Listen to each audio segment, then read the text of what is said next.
नमस्कार, मैं हूँ वंदना पांडे। जैसा कि आप जानते हैं कि हर रोज़ आपको कुछ ना कुछ टेक्निक्स बताते हैं सर्दी को लेकर के। और बात अगर कर रहे हैं सर्दी की, तो सर्दियों में हम लोग छोटी-छोटी चीज़ों से रोज़ सफ़र करते हैं, जैसे सिर में दर्द होना, जुकाम आना, खांसी आना और भी कई सारी समस्याएँ होती। कभी-कभी हमारा सिर है, आधा सिर दर्द होता है, आधे सिर से लेकर आँख और नाक को कवर करते हुए पूरा दर्द करता रहता है। हम लोग नहीं समझ पाते कि क्या ऐसा हो रहा है। इसी मामले को लेकर के आज हम न्यूरोलॉजिस्ट के साथ हैं। हमारे साथ हैं doctor Amit sir, doctor Amit Chandra sir neurologist हैं और ये आपको बताएंगे कि अगर आपको सर्दियों में इन सारी चीज़ों से आप सफ़र कर रहे हैं तो क्या करना चाहिए। उससे पहले मैं ये जानना चाहूँगी, जो कि हमारे जो नए दर्शक हैं वो समझ ले कि सर्दियों में हमें न्यूरो संबंधित क्या क्या बीमारियां हो सकती है। तो सर, सबसे पहले यही जानना चाहेंगे कि न्यूरो से संबंधित क्या बीमारियां हो सकती हैं। हाँ, विंटर्स में एक्चुअली मतलब न्यूरो की कुछ प्रॉब्लम्स हैं जो कि बहुत ज़्यादा फ्रीक्वेंसी में हो जाती हैं। सबसे पहले तो बात करेंगे स्ट्रोक्स, क्योंकि एक्सट्रीम टेम्परेचर जब होता है तो फिर स्ट्रोक होने की संभावना काफ़ी बढ़ जाती है। जस्ट लाइक जैसे हार्ट अटैक होते हैं वो विंटर्स में बढ़ जाता है।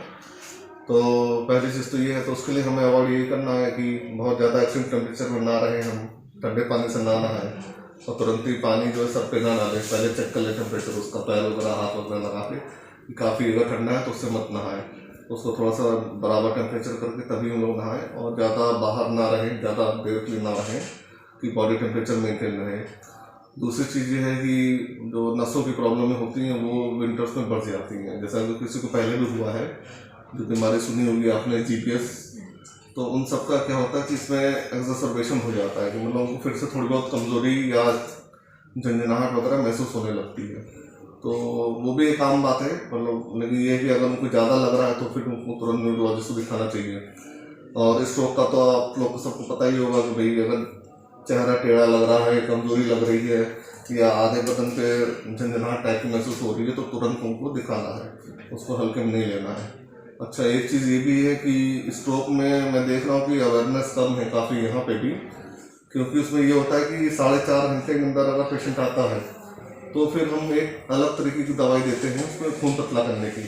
तो उसमें बहुत अच्छे बेटर रिजल्ट्स हैं और ये आप समझ लो कि जो डेफिसिट है वो काफ़ी कम हो जाता है स्ट्रोक का। नहीं तो ऐसे क्या होता है कि भाई पूरा जो है अपाइस तरीके का हो जाता है पेशेंट। आप ये समझ लो कि पूरा जो है वीकनेस इंप्रूव नहीं करती है। तो ये एक अवेयरनेस में थोड़ा सा फैलाना चाहूँगा कि अगर आपको कुछ भी लग रहा है कि आधे साइड में आपको ये लग रहा है कि झंझनाहट महसूस हो रही है या कमजोरी है, भले वो थोड़ी देर में इंप्रूव कर गई, तो उसमें आपको तुरंत हॉस्पिटल आकर रिपोर्ट करना है, ठीक है। क्योंकि वो एक गोल्डन पीरियड होता है। अगर आप जल्दी से आ जाते हैं हॉस्पिटल तो उसमें फिर हम और मतलब बेटर स्टेप्स ले सकते हैं, तो उस चीज़ को रिवर्स किया जा सकता है। ये थोड़ा सा अवेयरनेस में देख रहा हूँ कम है उसमें। और बाकी जो ठंडी में है सिर दर्द वगैरह है, ये सब चीज़ें भी हैं। अगर आपको सिर दर्द का कैरेक्टर आपको चेंज हो रहा है, पहले मान लीजिए कभी कभार महीने में 1-2 बार हो गया, लेकिन अब आपको रेगुलर हो रहा है, प्लस उसका जो सीवियरिटी वो बढ़ रहा है, तो उसको आपको हल्के में नहीं लेना चाहिए। फिर आपको तुरंत ही अपने डॉक्टर से कंसल्ट करना चाहिए। और बाकी विंटर्स में तो मतलब और बाकी चीज़ें तो है ही हैं, जैसे मिर्गी के दौरे वगैरह ये सब चीज़ें हैं। तो पेशेंट जनरली क्या करता है कि दवाइयाँ नहीं खाता है। अब विंटर्स में सोचता है कि भाई हम कहाँ जाएँ मेडिकल स्टोर पर दवाई लेने।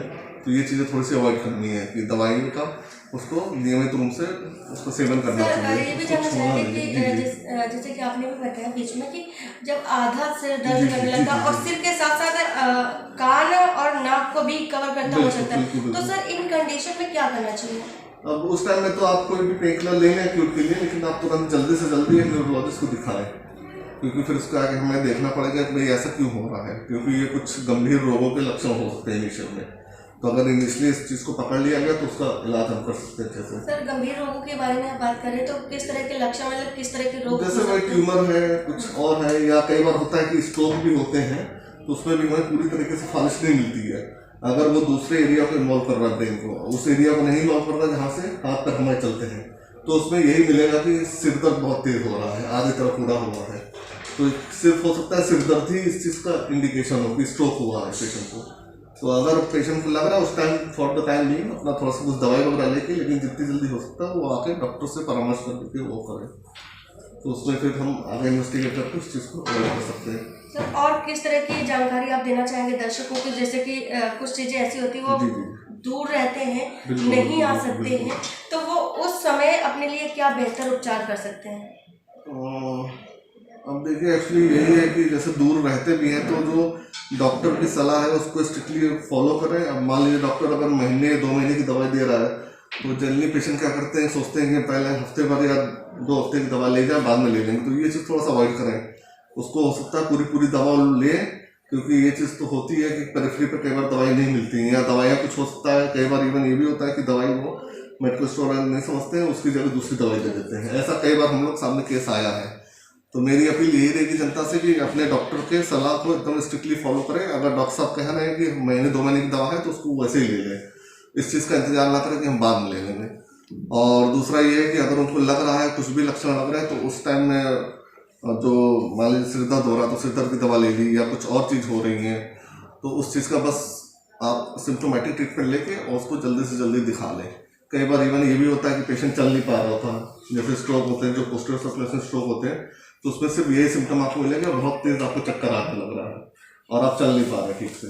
तो ये कई बार बाहर नहीं समझ पाता है, आदमी सोचता है ऐसे ही और यही लिख देगा, मल्टीवाइटमिन वगैरह लिख देगा और कह देगा नहीं तुम जाओ, जबकि वही गोल्डन पीरियड था। अगर वो उस पीरियड में आ जाता है, अगर नहीं आपको समझ आ रहा आप रेफर करिए। तो इससे भी थोड़ा जनता को अवेयर रहना है कि अगर बहुत तेज चक्कर भी आ रहे हैं, उल्टी चालू हो गई है और चलने में दिक्कत हो रही है उसको, तो वो भी एक चीज़ स्ट्रोक का लक्षण हो सकता है, तो उसके लिए दिखाएं। और यही रहेगा कि जो भी कोई सिम्टम है, अगर चीज़ें बढ़ रही हैं तो उस चीज़ को वो ना करें, नज़रअंदाज मत करें। सर निरोग की बात हो रही जी है, जी तो ऐसे में क्या होता है कि आवाज़ में भी परिवर्तन आ जाता है। बिल्कुल बिल्कुल, तो उसमें सर ये स्ट्रोक में होता है। हाँ, तो ये मैं जानना चाहूँगी कि ये क्यों होता है, आवाज़ में परिवर्तन क्यों हो जाता है? जैसे स्ट्रोक में है तो स्ट्रोक में क्या होता है कि जो पैरालिसिस होने लगती है तो उसकी वजह से मतलब जब मसल से नहीं काम करेंगे तो आवाज़ ठीक से निकल नहीं पाएगी। भाई आपकी आवाज़ निकलने में सब चीज़ का कोऑर्डिनेशन है, लिप्स का है, टंग का है, हर चीज़ का है, अंदर है, और उसमें क्रेनियल नर्व भी इन्वॉल्व होने लगती हैं, तो उसकी वजह से फिर आवाज़ में वो आ जाती है।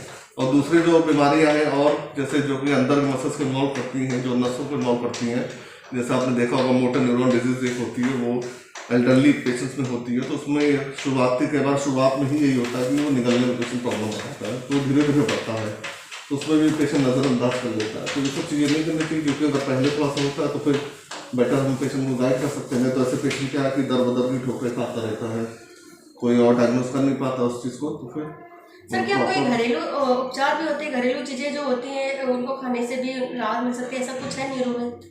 और घरेलू में मतलब यही बात करेंगे कि खान पान अपना अच्छा रखें, और जैसे कि है ज़्यादातर चीज़ों में होता है कि जो नसों की कमजोरी वगैरह हो जाती है तो उसमें थायमिन वगैरह हेल्प करता है, तो उसमें हरी सब्जियां वगैरह ये सब चीज़ें थोड़ा सा ज़्यादा खाए पेशेंट, और नशे से थोड़ा दूर रहें।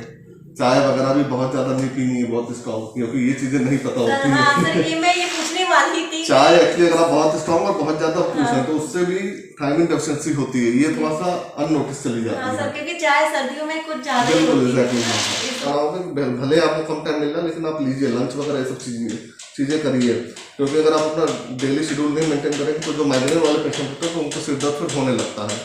तो इसलिए अच्छे से नींद ले, बहुत ज़्यादा टीवी मोबाइल ना देखें, बहुत ज़्यादा एक्सर्शन ना करें, और जो उनका फैक्टर्स होता है जैसे कई पेशेंट में होते हैं तो अल्कोहल वगैरह ये सब चीज़ें लेने से हेडेक बढ़ जाता है, तो उन सब चीज़ों को अवॉइड करें वो, तो उससे उनकी लाइफ बेहतर हो सकती है। तो क्योंकि हर चीज़ का इलाज तो दवाई है नहीं, कुछ चीज़ें आप प्रिकॉशन करेंगे तो ये ज़्यादा बेटर रहेगा। और बाकी मैंने आपको बता ही दिया, ठंडी में ये सब चीज़ें आपको अवॉइड करनी है, बहुत ज़्यादा जो है अपने पेरिफेरीज वगैरह जो है वो कोल्ड नहीं रखने हैं, जूते मोजे वगैरह ये सब पहन के रखें, हाथों में ग्लव्स पहन के रखें, अपना बॉडी टेम्परेचर मेंटेन रखें, ज़्यादा देर के लिए बाहर ना रहें आप।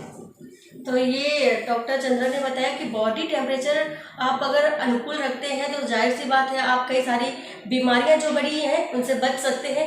बहुत सारे ऐसे उपाय हैं आपको डॉक्टर साहब ने बताया, अगर आप ऐसे ही जो चीज़ें बताई हैं, जो बातें बताई हैं, जो जानकारी दी है फॉलो करेंगे तो आप बीमारियों से दूर रहेंगे। इसी वजह से आज मैंने भी अपने आप को ढक के रखा है, क्योंकि टेम्परेचर कुछ ज़्यादा है सर्दी का। तो और भी जानकारी के लिए आप हमारे साथ जरूर बने रहिए। Thank you so much. Thank you.